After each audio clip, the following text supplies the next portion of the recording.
Hi everyone, for tonight's Nightcap and review, I'm having a whiskey and diet, and I'll be reviewing Dark Artificer by Ember Holt. This is a book I received as an ARC, but of course I'm going to give my honest opinion. These are the tropes, and these are the content warnings. I'm going to say right off the bat, 5 stars. I love this book. I love this series. Each book has been 5 stars for me, and I just can't put these books down. They're one of my top 5 series, so if you like fantasy, dark romance, strong female characters, strong male main characters who love how strong their female counterparts are, then this is the series for you. It is amazing. So before I get too into my thoughts and feelings on this book, what's this book about? Well, again, this is the third book in the series of the Princesses of Ruin series.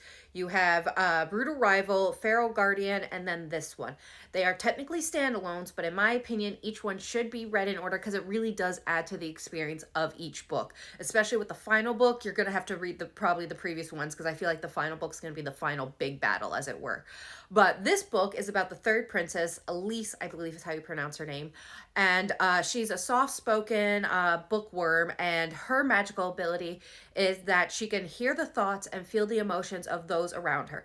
It is originally thought it's only those in her immediate vicinity who she makes eye contact with, but in actuality, her power is growing every day, and she's starting to feel those outside in the underbelly or the slums, as it were, their emotions, their internal cries for help.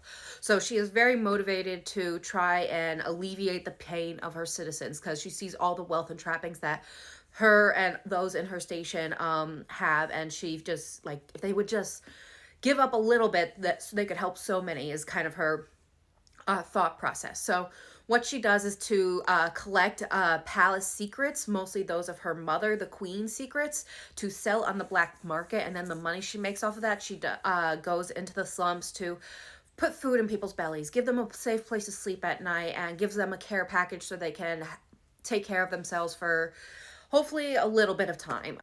But she won't be able to do this much longer, as her fiance from a foreign kingdom will be arriving soon to marry her and take her back to his kingdom. So her time is short in how much longer she can do this good. The only real moments of joy and happiness she actually really experiences are those moments when she's in the archivist or the library in the castle, surrounded by all the books she loves, and those moments where she comes into contact with the head archivist, Casimir. Casimir is the head archivist who has a really dark past of where he was a childhood slave. He was able to escape that and rise to power and gain this prestigious position. But it wasn't only due to his brains and love of books. He had a determination to gain this position so that he could use it to find information and track down the man who kidnapped him and made him a childhood slave. He is out for a mission of revenge. Consumed as he is with his mission, the only thing that brings him real joy and happiness in his life is when he comes into contact with Elise. Those moments together are moments that they both cherish. But it was only a matter of time until their secret lives ran amok and they run into one another, which sets off a chain of events, causing their secrets to be revealed, their missions and what they're trying to accomplish, and eventually their feelings for one another. With all this being revealed, they become committed to each other's missions, no matter the dangers. But Casimir is not going to let anything happen to his book dragon because he is her reaper, and he will burn that kingdom before he lets anything happen to her.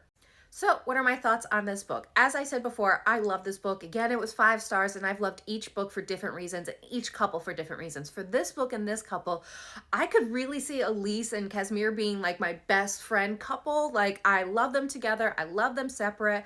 I could see us just all hanging out in a library reading, and her and I teaming up to tease Casimir, like misplacing a book because I know what he's going to do to my girl when she misplaces a book, and I got to help my girl out. So I see them as like my ride or die couple, best friends that I would do anything for. And what I love about Ember and how she writes her couples and her characters in general, because her side characters are just as endearing as the main couple, is that these characters, you can tell they all belong. The found families, they truly are a found family and belong to one another. And the main couples and their relationship together, these are people that really belong together. The way they feel about one another, the way they think about what their counterparts are just what you want your male counterpart, or I shouldn't say male counterpart, what your romantic partner, what you think they should think about you, as if that makes sense. That's how I want my man to think about me, how Casimir thinks of his book dragon. So I just love the way she writes characters because they're so believable when you have them together. And I want to say What's great is that her creativity in terms of writing how their spicy times went, because each book has been really creative in the spicing or spiciness. I loved the first book, Spiciness, with the magic spindles with Daddy Zane. And then you had Demon Daddy, he was good as well. But here she had to get real creative because technically the couples can't touch one another. There's a magic spell involved and having to be pure for her fiance and all that jazz.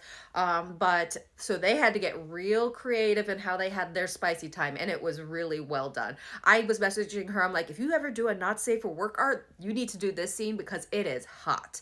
So I really love the way Ember writes her characters and the spiciness and the it was just all believable in terms of the characters and how well they meshed in the storyline. It was just so enjoyable. I couldn't put the book down. So, if you want a fantasy series with dark romance elements, a male main character who is dangerous and dark, who loves his book dragon, buys her books, finds creative ways to read her books when she's unable to read them herself, and loves how her power keeps growing and how strong she's becoming, then this is the series for you. This is the book for you, and it will be available April 30th. You definitely have to give it a download. I hope everyone has a good night and happy readings.